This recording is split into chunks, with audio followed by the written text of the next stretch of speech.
কোনো ব্যক্তি অথবা কোনো জাতিকে আমরা সমাজে আমরা অনেক আছি হয়তো ব্যক্তিকে ভালোবাসে, গোটা জাতির ভালোবাসার কোনো সার্টিফিকেট নাই। কিন্তু লক্ষ্য করে দেন সাহাবায়ে কেরাম এমন একটি জামাত যাদেরকে স্বয়ং আল্লাহ গোটা জাতিকে গোটা জামাতকে ভালোবাসেন।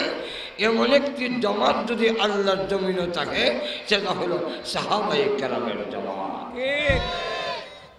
সাহাবায়ে কেরামের জামাতের প্রত্যেকটা লোককে, প্রত্যেক সাহাবীকে আল্লাহ ভালোবাসেন। আর সাহাবায়ে কেরাম আল্লাহ এমন তৈরি করে দিয়েছেন যে রাসূল করিম সাল্লাল্লাহু আলাইহি ওয়াসাল্লামকে এবং আল্লাহকে তারা নিঃস্বার্থভাবে ভালোবাসতেন। এই জাতির ভালোবাসা পৃথিবীর ইতিহাসে নাই। আমরা ভালোবাসি অনেক সময় স্বার্থের কারণে।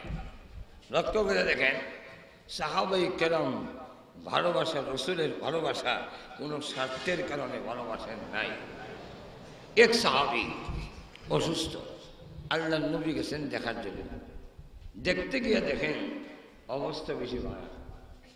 তো আত্মীয় স্বজন সবরে দেখতে হয়ে দিল যে হ্যাঁ যদি মারা যায় আমারে খবর দিও, আমি তার জানাজার নামাজ পড়াব।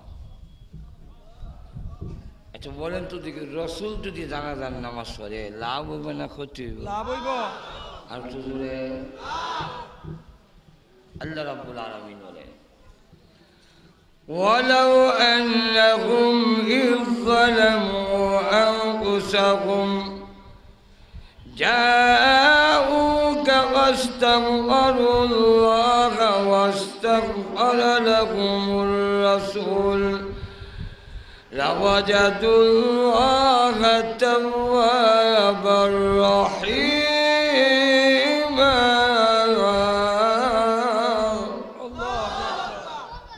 আল্লাহ বলেন তোমরা যদি কেউ নিজের প্রতি জুলুম করো, অন্যায় করো, আর এরপরে আমার কাছে এসে মাপ চাও। লক্ষ্য করে দেখেন যে ওই সাহাবী এত বড় একটা লাভ।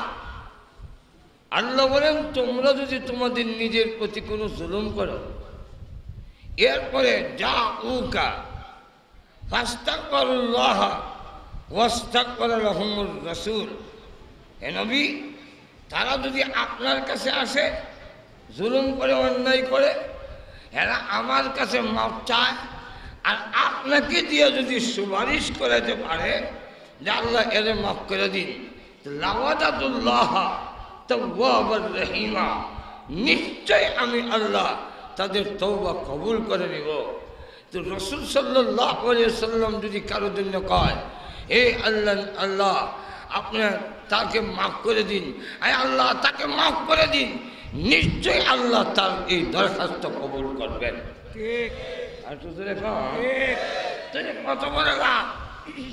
এমনকি রসুলের রওজা থেকে দরখাস্ত করছেন এই আয়াতের ভিত্তি করে। একজন সাহাবী ছিলেন, ওনার নাম মুহাম্মদ ইবনে হার আল হেলালি। উনি অনেক দূরে থাকতেন, যোগাযোগ বিচ্ছিন্ন, আরব দেশের চিলাচক্কর বাড়ি, মানে সংবাদ পৌঁছানো খুব কঠিন বিষয়। রসুল যে ইন্তেকাল হয়েছে, এই মুহাম্মদ ইবনে হার আল হেলালি তিনি জানেনই না। রসুলের ইন্তেকালের পরে উনি আসছেন রওজা মদিনায়, আয়সা ডাকতেছেন রসুল কোথায়, রসুল কোথায়? বলে কেন? বলে আমি রসুলকে যে একটু সুপারিশ করাবো, আল্লাহ যেন আমার মতো গুনাহগারের তওবা কবুল করেন, আমি তওবা করতে চাই। আর রসুল যেন আল্লাহর কাছে এই কথা কয় যে আল্লাহ এই মুহাম্মদ ইবনে হার আল হেলালির দরখাস্তটা আল্লাহ তুমি কবুল করো, এর লেগে আমি আইছি। সাহাবায়ে কেরাম কয় রসুলের দিয়ে সুপারিশ করাইবা, ওই যে রসুল রওজাতে শায়িত।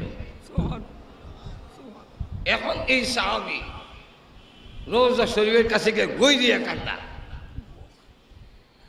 হুজুর আল্লাহ না বলেছে ওয়ালাউ আন্নাহুম ইয যালামু আনফুসাহুম জাউকা ফাস্তাগফিরুল্লাহ।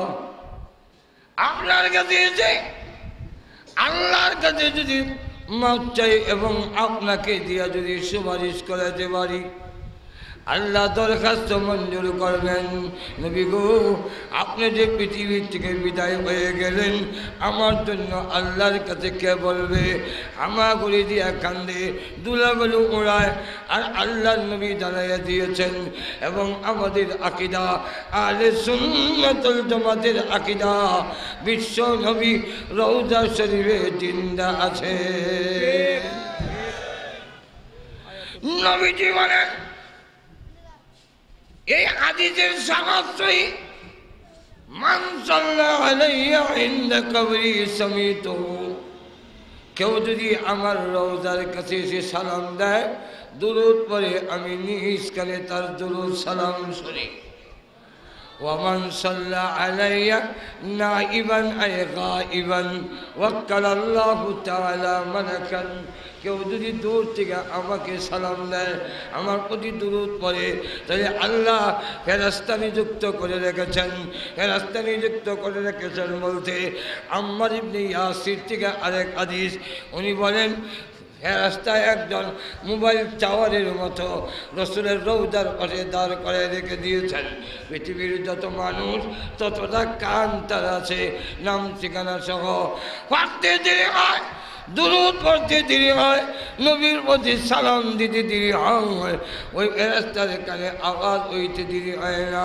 ফেরেশতার সঙ্গে সঙ্গে নাম ঠিকানা সহ আল্লাহ নবীর রওজাতে পৌঁছাইয়া দেয়। নবীজি যেহেতু জিন্দা, নবী কবরে, এটাই আহলে সুন্নাতুল জামাতের আকীদা।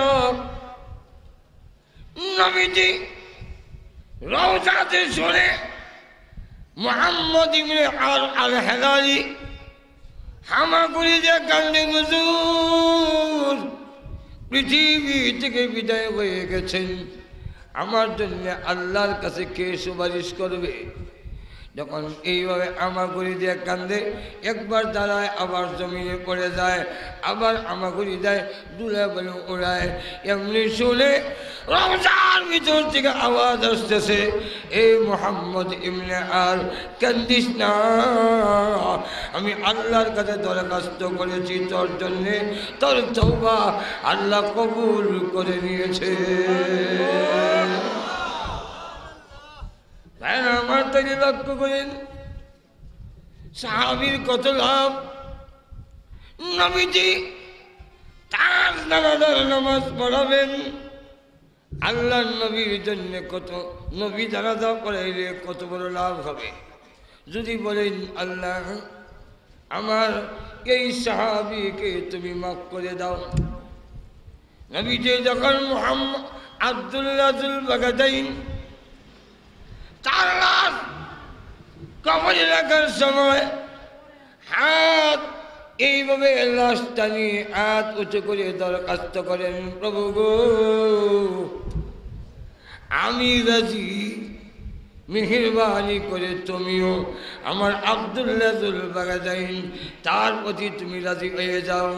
এই কথা শুনে সাদ ইবনে আবি ওয়াক্কাস রাদিয়াল্লাহু আনহু কবরের পারে হামাগুড়ি দিয়ে কান্দে, হামাগুড়ি দিয়ে কান্দে, রে আব্দুল্লাহ তোর কপাল কত ভালো, তোর ভাগ্য কত ভালো রে আব্দুল্লাহ। আল্লাহ নবী যেখানে বলতেছেন আমি খুশি তুমিও খুশি হও। আব্দুল্লাহ এই লাশটা তোর না হইয়া আমি সাদ ইবনে আবি ওয়াক্কাসের লাশ যদি হইতো, আমার কপাল কতই না বড় হয়ে যেত। নবীজি যদি দোয়া করেন, এই দোয়া তো কবুল, কত বড় সুযোগ।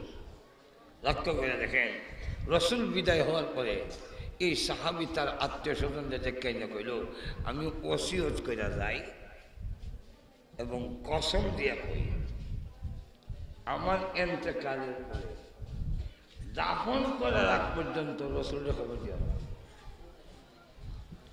বিষয়টা তো উল্টো হয়ে গেল, দিকে মারা গেল। মারা যাওয়ার পরে একবারে গোসল দিয়ে কাপড় পরিয়া জানাজা হইয়া রসুলের কাছে গেছে, হুজুর আপনার ওই সাহাবী ইন্তেকাল করছেন। রসুল বলেন, জানাজা কোন সময়? হুজুর দাফন শেষ। আমি যেখানে কইলাম আমি জানাজা করাম, তোমরা দাফন করে দাফন করে রেখেছো, কারণটা কি না? হুজুর সে আমাদেরকে ওসিয়ত করে গেছে এবং কসম দিয়ে বলছে তার দাফন করার আগে যেন আপনি না জানাই।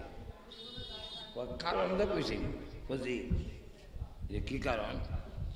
আপনি আমাদের বাড়িতে যাইতে গেলে ইহুদিদের বাড়ির কাছে দিয়ে যাইতে হবে। ঘুমাই গেছে না? ইহুদিরা নবীর বন্ধু না দুশ্মন? দুশ্মন। আর তো দুশ্মন। ওই সাহাবী কয় আশিকে রাসূল কারে কই বুঝেন?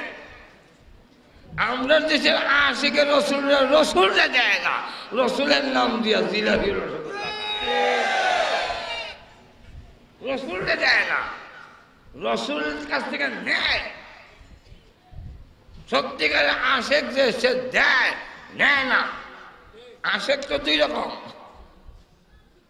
এক আশেক আছে আমরা গাড়ি আটকাইয়া চা খাওয়ায়, কয় চা না খাইলে গাড়ি সাক্ষাৎ করে মুজম্বা তো হুজুর চাটা কেমন লাগবে? আরে ভাই আমি আরো কত দিতাম, হুজুর আসতামই। আবার কোনো কোনো আশেক আছে গাড়ি আটকাইয়া রাস্তার মধ্যে গাছ ফালাইয়া গলার মধ্যে দা ছুরি দইয়া এরকম কিতাসে দাঁড়ায়, হইলে মোবাইলটা দাঁড়ায়, মোবাইলটা দিদি করবেন হার মানব। মজুর এখন ঠিক না? আমাদের সিনে কিন্তু সিনে গাড়ির থেকে নামাইছে শীতের মধ্যে, গাড়ি চেক করতো। আমার আবার কয় হুজুর মনে কষ্ট নিয়ে না, কিতা করব, আমরা তো একটা ব্যবসা করে খাওয়ান লাগে। মোবাইলটা যখন দিছি দামি মোবাইল ভাইয়া সুমা দেয়, আমার মোবাইলে দেয় সুমা, আমার দেয় সুরিদার। হ্যাঁ আমার আশেক না, আমার দিয়া আমার মোবাইলের আশেক, মোবাইলের আশেক। আর মোবাইলের আশেক যারা নবীর কলিজায় ছুরি দিয়ে হাত দেয়, নবীর তালের মধ্যে কোল লাগায়, যারা নবীর সুন্নাত মানে না, আর এমনি রবিউল আউয়াল আইলে মাছ গরম করে ফেলায়, শহীদ হয়ে যেতে চায়, এরা রসুলের আশেক নয়, রসুলের নাম দিয়া জিলাপি রসগোল্লা। আর যে বেটা গাড়ি সাক্ষাৎ চলে ঘুরে যেত চায় তো শাখা হইতো, কিন্তু নিতো চায় না। কি হইল আমার আছে মাজুর এখন ঠিক কিনা? সাহাবায়ে কেরাম ছিলেন রসুলের আশেক, রসুলের কাছ থেকে কিচ্ছু নেয় না। হুজুর তার বক্তব্য নবী দিয়েছি আমার জানাজা পড়ালে আমার অনেক লাভ হবে, আমার গুনাহ আল্লাহ রাব্বুল আলামিন মাফ করে দিবেন। কিন্তু নবী আসতে গেলে ইহুদিদের বাড়ির কাছে দিয়ে আসতে হবে। নবীজি যখন আমার জানাজার সংবাদ শুনে দৌড়ে আসবেন ওই ইহুদিদের বাড়ির কাছে দিয়া, আর ইহুদিরা সুযোগ পাইয়া যদি কোনো পাথর দিয়া নবীর গায়ে একটা ঢিল মারে, আঘাত করে, নবীর গায়ে একটা পাথরের আঘাত লাগবে, আল্লাহর কসম আমার জীবনের বিনিময় আমি কোনোদিন তার সহ্য করব না। তারা ছিলেন সত্যিকারে আশেক, আল্লাহ এবং তার রসুলকে মহব্বত করতেন। আল্লাহ এবং তার রসুলকে কি পরিমাণ মহব্বত করতেন, আল্লাহ এবং রসুলের পক্ষ থেকে কোনো ডাক আসলে সব কিছু বিসর্জন দিয়া তারা যাওয়ার জন্য প্রস্তুত হয়ে যেতেন। সেই ইতিহাস জানতে গেলে লম্বা হয়ে যাবে। যদি কোনো ব্যক্তি আল্লাহকে ভালোবাসে আর আল্লাহ রাব্বুল আলামিন যদি বলেন আমিও তাকে ভালোবাসি, তখন অবস্থাটা কি হয়ে যায়? তখন সে দুনিয়াতে কামিয়াব, আখিরাতে কামিয়াব হয়।